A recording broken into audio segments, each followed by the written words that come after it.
નમસ્કાર વિદ્યાર્થી મિત્રો, ધોરણ 11 સાયન્સમાં આપનું સ્વાગત છે. વિદ્યાર્થી મિત્રો, આજે આપણે સ્પ્રિંગોના શ્રેણી જોડાણની વાત કરવાની છે. બે સ્પ્રિંગો છે એને શ્રેણીમાં જોડી હોય અને પછી એનો બળ અચળાંક, સમતુલ્ય બળ અચળાંક કેટલો થાય એના માટે આજે ચર્ચા કરવાની છે. અગાઉ વિદ્યાર્થી મિત્રો સ્પ્રિંગ બળ અચળાંક વિશે મેં તમને સમજાવ્યું હતું. ધારો કે આ આપણો દ્રઢ આધાર છે અને આ શિરોલંબ લટકાવેલી સ્પ્રિંગ છે. દ્રઢ આધાર છે, શિરોલંબ લટકાવેલી સ્પ્રિંગ છે. એનાથી આપણે આગળ વિચાર કરી તો આ જે સ્પ્રિંગ છે એને છેડે આપણે કોઈ પદાર્થ લટકાવવામાં આવે. વિદ્યાર્થી મિત્રો, આપણે જાણીએ છીએ કે સ્પ્રિંગને છેડે કોઈ પદાર્થ લટકાવવામાં આવે. ધારો કે આ એમ દળનો પદાર્થ છે, અહીંયા આપણે પદાર્થ લટકાવીએ એટલે સ્પ્રિંગની લંબાઈમાં વધારો થશે. હજી આપણે એનાથી આગળ વિચારી કે આ પદાર્થ છે એને જો નીચે તરફ ખેંચવામાં આવે, આ પદાર્થને જો નીચે તરફ ખેંચવામાં આવે એટલે હજી પણ વધારે આટા છૂટા પડશે.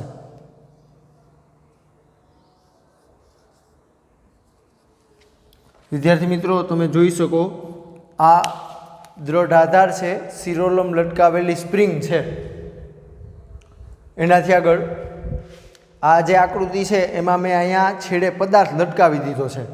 પદાર્થ લટકાવી એટલે સ્પ્રિંગ છે એની લંબાઈમાં થોડોક વધારો થશે.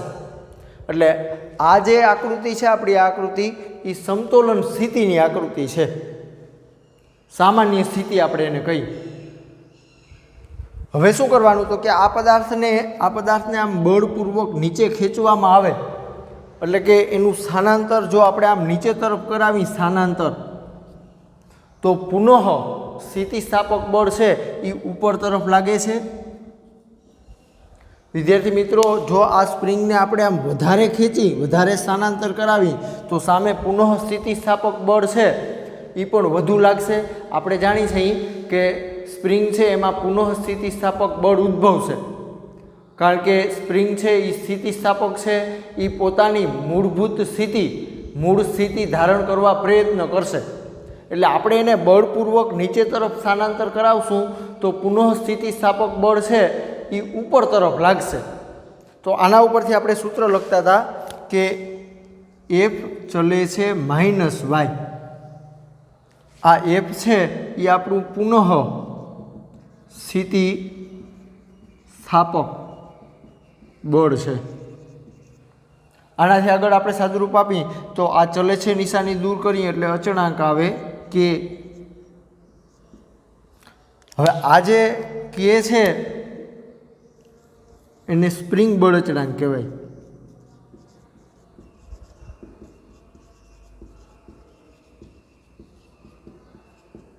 હજી આગળ વાત કરવી હોય તો તમે કે ને કરતા કરો તો આમ થાય F/y બરાબર કે.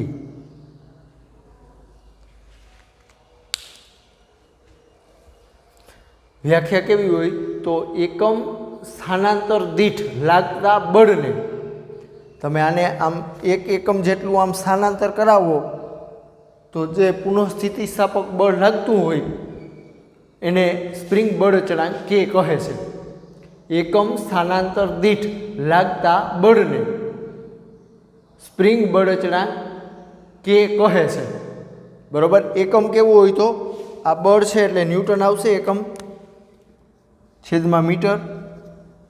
બળ છે એટલે એકમ ન્યૂટન અને નીચે સ્થાનાંતર છે એટલે એકમ મીટર, એટલે ન્યૂટનના છેદમાં મીટર, અથવા તમે એવું કહો કે ન્યૂટન મીટરની -1 આ સ્પ્રિંગ બળ અચળાંક કેનો એકમ થશે.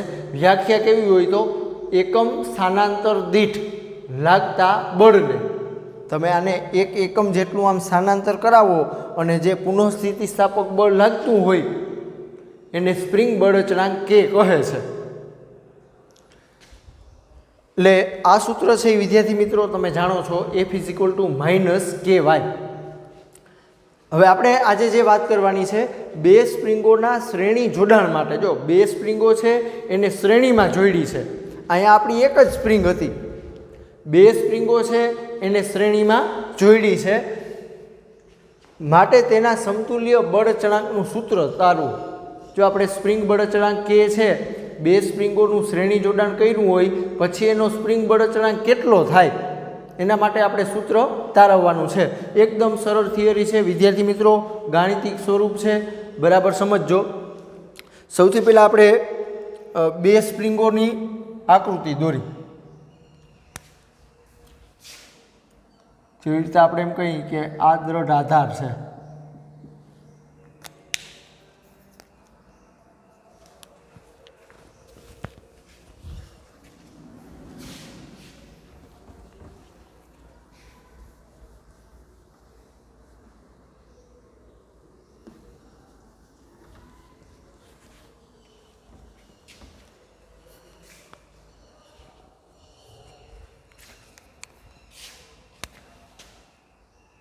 આ આપણો દ્રઢ આધાર છે. ત્યાંથી આપણે શિરોલંબ લટકાવેલી પહેલાં એક સ્પ્રિંગ લઈ,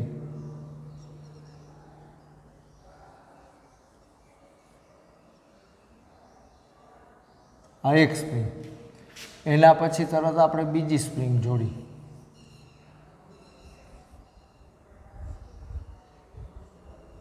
હવે આ જે છેડો છે અહીંયા આપણે પદાર્થ લટકાવવાનો, આ આપણો પદાર્થ છે ઈમદળનો. આ સ્પ્રિંગ છે, આ સ્પ્રિંગ એનો સ્પ્રિંગ બળ અચળાંક આપણે K1 કહી દઈએ. આ સ્પ્રિંગ છે એના સ્પ્રિંગ બળ અચળાંકને K2 કહી દઈએ. આ આપણો ઈમદળનો પદાર્થ છે. વિદ્યાર્થી મિત્રો, અગાઉ મેં તમને ઉદાહરણ આપ્યું હતું કે અલગ અલગ સ્પ્રિંગ હોય તો એનો બળ અચળાંક છે એ અલગ અલગ આવે. આપણે જાણીએ છીએ કે બોલપેનમાં જે સ્પ્રિંગ આવે એને સેજ આપણે આમ દબાવશું તો પણ આખી ભેગી થઈ જશે. જ્યારે ભારે વાહનોમાં જે સ્પ્રિંગો આવે છે, મોટી મોટી સ્પ્રિંગો, બરાબર, એના ઉપર કોઈ વ્યક્તિ ઊભો રહી જાય તો કદાચ સેજ આમ દબાશે. તો સ્પ્રિંગ અલગ અલગ હોય તો એના માટેનો સ્પ્રિંગ બળ અચળાંક છે એ પણ અલગ અલગ આવે છે. હવે અહીંયા આ જે સ્પ્રિંગ છે, પહેલી સ્પ્રિંગ આપણી, આ આપણી પહેલી સ્પ્રિંગ છે અને આ આપણી બીજી સ્પ્રિંગ છે. તો આ સ્પ્રિંગ છે એનો બળ અચળાંક K1 છે અને આ સ્પ્રિંગ છે એનો બળ અચળાંક K2 છે. અને આપણે આ શિરોલંબ લટકાવેલી સ્પ્રિંગ છે એનું શ્રેણી જોડાણ કર્યું છે. અને આ જે બીજી સ્પ્રિંગ છે એને છેડે આપણે ઈમદળનો પદાર્થ લટકાવ્યો છે. વિદ્યાર્થી મિત્રો, આપણે અહીંયા ચોખવટ કરવી પડે કે આકૃતિમાં દર્શાવ્યા પ્રમાણે K1 અને K2 બળ અચળાંક ધરાવતી બે દળ રહિત સ્પ્રિંગો. વિદ્યાર્થી મિત્રો બરાબર સમજજો, દળ રહિત અથવા તમે એવું કહો કે અવગણ્ય દળ હોય એવી સ્પ્રિંગો. વાસ્તવમાં આ શક્ય નથી, કોઈ પણ સ્પ્રિંગ હોય એને પોતાનું દળ હોય જ. પણ અહીંયા આપણે આદર્શ પરિસ્થિતિ વિચારવાની છે કે આ બંને સ્પ્રિંગો છે એ દળ રહિત છે. K1 અને K2 સ્પ્રિંગ બળ અચળાંક ધરાવતી બે સ્પ્રિંગો, K1 અને K2 સ્પ્રિંગ બળ અચળાંક ધરાવતી બે સ્પ્રિંગો. હવે આ સ્પ્રિંગો છે એ પાછી કેવી છે? દળ રહિત.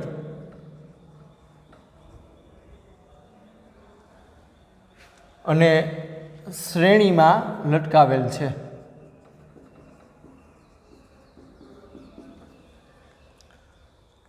હવે એના છેડે ઈમદળનો પદાર્થ લટકાવી તો શું થાય? તો એના પછી આપણે બીજી આકૃતિ દોરી. એના છેડે આપણે ઈમદળનો પદાર્થ લટકાવી, બરોબર, એટલે આ સ્થિતિ છે. હવે આપણે શું કરવાનું? આ ઈમદળના પદાર્થને નીચે તરફ સ્થાનાંતર કરાવવામાં આવે. બળપૂર્વક આને આપણે આમ નીચે ખેંચી એટલે સ્પ્રિંગની લંબાઈમાં શું થાય? વધારો થશે. તો વિદ્યાર્થી મિત્રો, એની આપણે આકૃતિ દોરી. આ દ્રઢ આધાર છે.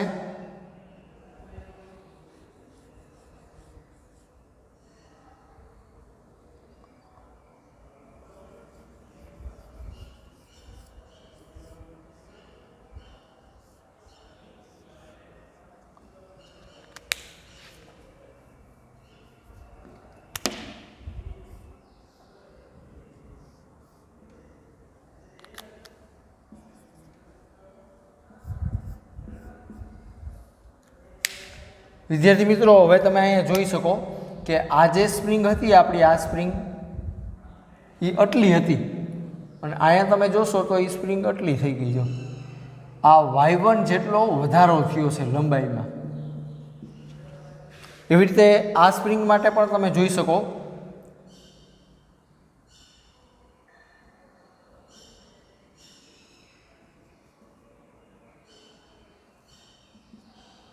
y2 જેટલો વધારો થયો છે. કહેવાનો અર્થ એવો છે કે આ હિમદળના પદાર્થને આપણે જો નીચે તરફ સ્થાનાંતર કરાવવામાં આવે તો પુનઃ સ્થિતિસ્થાપક બળ છે એ ઉપર તરફ લાગશે અને સ્પ્રિંગની લંબાઈમાં વધારો થાય છે. પહેલી સ્પ્રિંગ છે એની લંબાઈમાં y1 જેટલો વધારો થાય છે અને બીજી સ્પ્રિંગ છે એની લંબાઈમાં y2 જેટલો વધારો થાય છે. હિમદળના પદાર્થને નીચે તરફ સ્થાનાંતર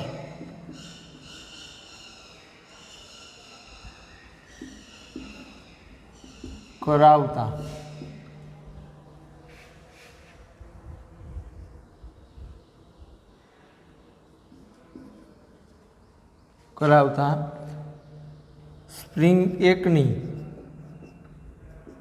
લંબાઈમાં y1 અને સ્પ્રિંગ 2 ની લંબાઈમાં y2 જેટલો વધારો થાય છે. હવે વિદ્યાર્થી મિત્રો, અહીંયા આપણે બળ કઈ દિશામાં લાગે? બરાબર, જો પહેલી સ્પ્રિંગમાં y1 જેટલો વધારો થયો એટલે કે આટલી લંબાઈમાં વધારો થયો, બીજી સ્પ્રિંગમાં y2 જેટલો વધારો થયો એટલે કે આટલો વધારો થયો. હવે આપણે પદાર્થ લટકાવ્યો તો બળ કઈ દિશામાં લાગે? તો આપણે જાણી છીએ કે વજન બળ છે, આ વજન બળ એ નીચે તરફ લાગશે mg, અને પુનઃ સ્થિતિસ્થાપક બળ છે આપણું, પુનઃ સ્થિતિસ્થાપક બળ એ આમ ઉપર તરફ લાગશે.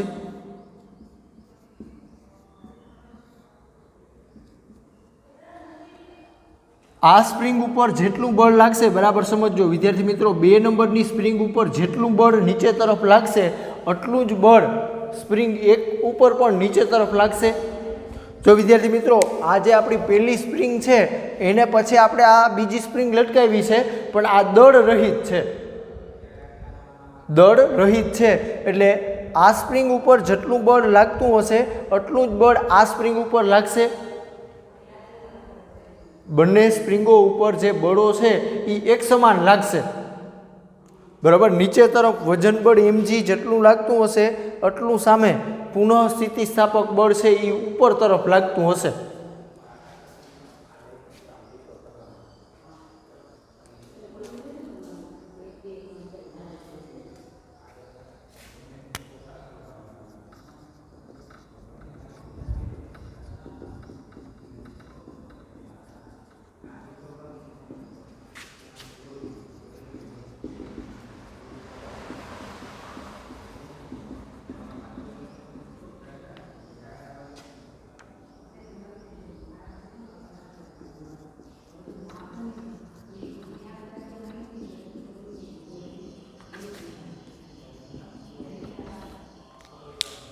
હવે આપણે આ સ્પ્રિંગ ઉપર લાગતું બળની વાત કરવી હોય, આ સ્પ્રિંગ ઉપર લાગતા બળની, તો આપણી પાસે આ સૂત્ર છે પુનઃ સ્થિતિસ્થાપક બળનું.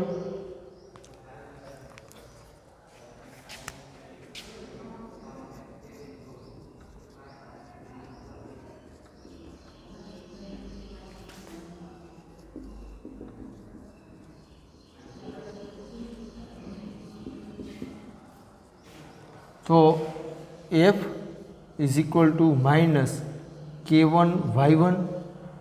જો વિદ્યાર્થી મિત્રો, આ પહેલી સ્પ્રિંગ છે, પહેલી સ્પ્રિંગ આપણી, એના માટે આપણે પુનઃ સ્થિતિસ્થાપક બળનું સૂત્ર જાણી છે કે F is equal to minus KY. તો અહીંયા આપણે પહેલી સ્પ્રિંગનો બળ અચળાંક K1 છે અને એનો લંબાઈમાં વધારો Y1 થયો છે, તો F બરાબર માઇનસ K1 Y1 તમે લખી શકો. એવી રીતે બીજી સ્પ્રિંગ માટે લખવું હોય તો સ્પ્રિંગ 2 માટે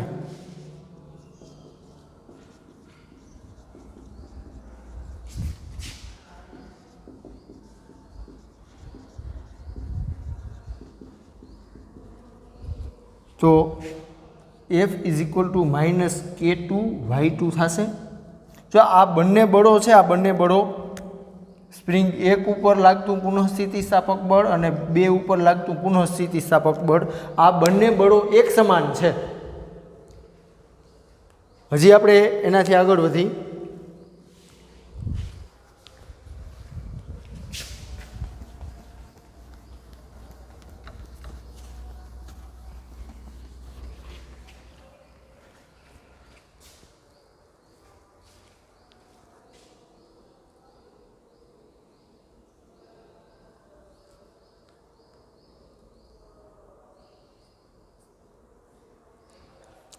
હવે વિદ્યાર્થી મિત્રો, લંબાઈમાં થતો કુલ વધારો કેટલો થશે?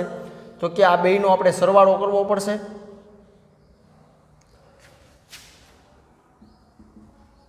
લંબાઈમાં થતો વધારો, તો આપણે બેયનો સરવાળો કરવો પડશે. y is equal to y1 plus y2.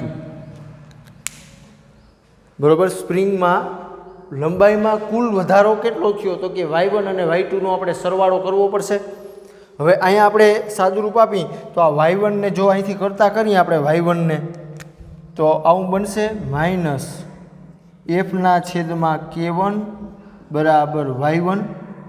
અહીંથી આપણે y2 ને કરતા કરીએ y2 ને, તો f/-f/k2 બરાબર y2. હવે વિદ્યાર્થી મિત્રો, આ y1 અને આ y2 છે એની સામે આપણે કિંમત મૂકવાની થાય. Minus f/k1 plus minus f/k2 minus f ને આપણે કોમન લઈ લઈએ, તો અહીંયા 1/k1 પ્લસ 1/k2. આનાથી હજી આપણે આગળ સાદુરૂપ આપવું હોય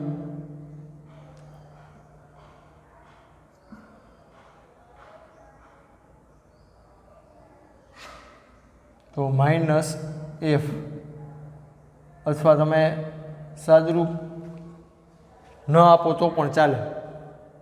બરાબર. f ને કરતા કરશો તો ઓલું પદ છે એ છેદમાં જશે.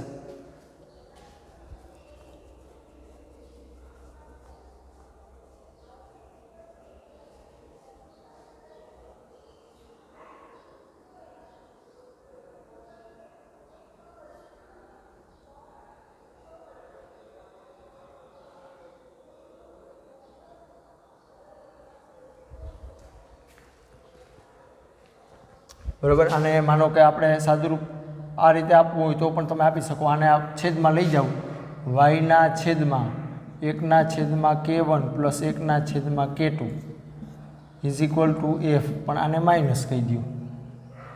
બરાબર. જો અહીંયા તમે લસા લેશો તો આને આપણે k2 વડે ગુણવા પડશે, આને આપણે k1 વડે ગુણવા પડશે. છેદમાં k1 ઇન્ટુ k2 બરાબર f. આગળ સાદુરૂપ આપો તો આ છેદ છે એનોય છેદ એટલે આ પાછો અંશમાં જશે. માઇનસ k1 ઇન્ટુ k2 છેદમાં k1 પ્લસ k2 y બરાબર f. વિદ્યાર્થી મિત્રો, તમે જોઈ શકો કે f આ જે છે એ પુનઃસ્થિતિસ્થાપક બળ છે. માઇનસ k1 ઇન્ટુ k2 છેદમાં k1 plus k2 into y. તો આવું આપણે સૂત્ર મળે છે.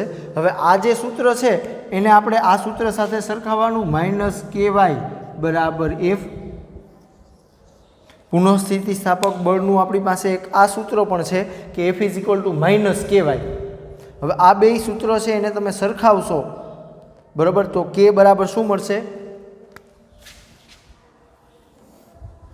સ્પ્રિંગ બળચળાંક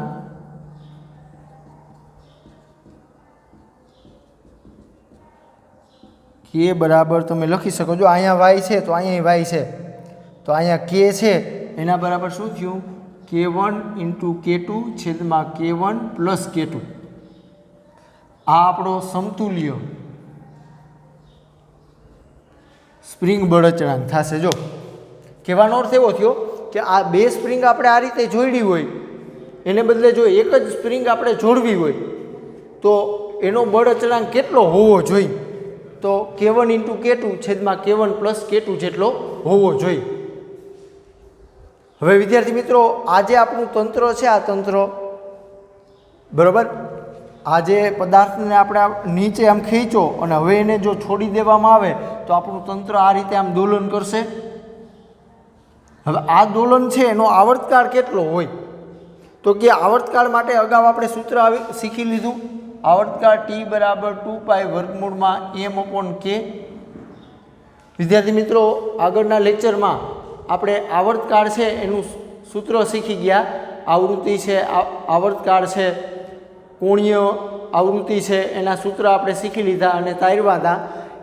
આપણે સૂત્ર જાણીએ છીએ કે આવર્તકાળ T = 2π √m/k આ આવર્તકાળ છે। હવે આ જે k દેખાય ત્યાં તમે આ કિંમત લખી શકો, તો T = 2π √m/k દેખાય, આ કિંમત મૂકવાની K1 × K2 છેદમાં K1 + K2, આ છેદ છે એનો આ છેદ એટલે આ પાછો અંશમાં જશે, 2π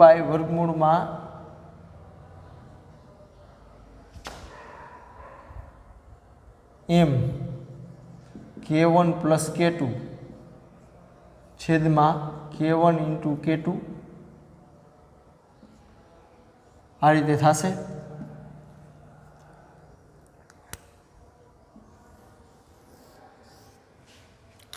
વિદ્યાર્થી મિત્રો આ છેદ છે એનો આ છેદ એટલે આ પાછો અંશમાં જશે, એટલે T = 2π √m K1 + K2 છેદમાં K1 × K2। હજી પણ આમાં તમે અલગ કિસ્સા છે એ વિચારી શકો કે ધારો કે આ બંને સ્પ્રિંગો એક સમાન છે, એટલે કે બંનેના સ્પ્રિંગ બળ અચળાંક સરખા છે,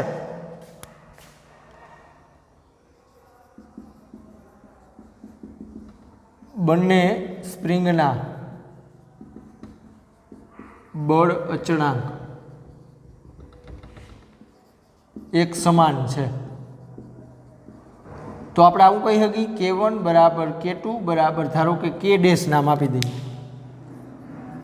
બરાબર। તો આપણું સૂત્ર છે એ આ રીતે થશે, બરાબર। આ જે આપણું સૂત્ર છે એ આ રીતે લખી શકાય, T = 2π √m। આ K1 + K2 છે એ બે સરખા છે એટલે K ડેશ + K ડેશ છેદમાં K1 × K2, K1 દેખાય ત્યાં પણ આપણે K ડેશ જ લેવાનો, K2 દેખાય ત્યાં પણ આપણે K ડેશ જ લેવાનો, 2π √m 2K ડેશ છેદમાં K ડેશનો વર્ગ। આગળ સાદુરૂપ આપશો તો આ એક K ડેશ છે એ કેન્સલ થઈ જશે, તો અહીંયા K ડેશ છે અને આ K ડેશનો વર્ગ છે એટલે એક વખત નીકળી જશે, તો આપણું આ સૂત્ર આ રીતે બનશે, 2π √2m છેદમાં K ડેશ। જો બંને સ્પ્રિંગના બળ અચળાંક એક સમાન હોય, સ્પ્રિંગ બળ અચળાંક K1 = K2 = K ડેશ, બરાબર, તો આપણે આ K1 દેખાય ત્યાં K ડેશ મૂકવાનો, K2 દેખાય ત્યાં પણ K ડેશ મૂકવાનો, આ K1 દેખાય ત્યાં K ડેશ મૂકવાનો, K2 દેખાય ત્યાં પણ K ડેશ મૂકવાનો, એટલે તમને આવું સૂત્ર મળશે, T = 2π √2m/K ડેશ।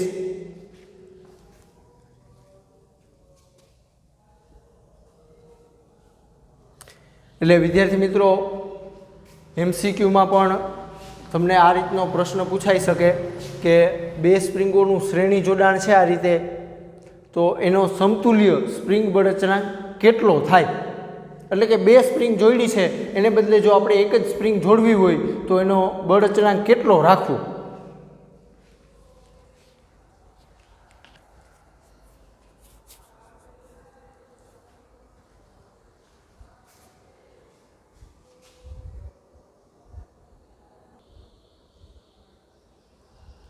વિદ્યાર્થી મિત્રો આજનો જે આપણો આ પ્રશ્ન છે એ તમારે હોમવર્કમાં રહેશે।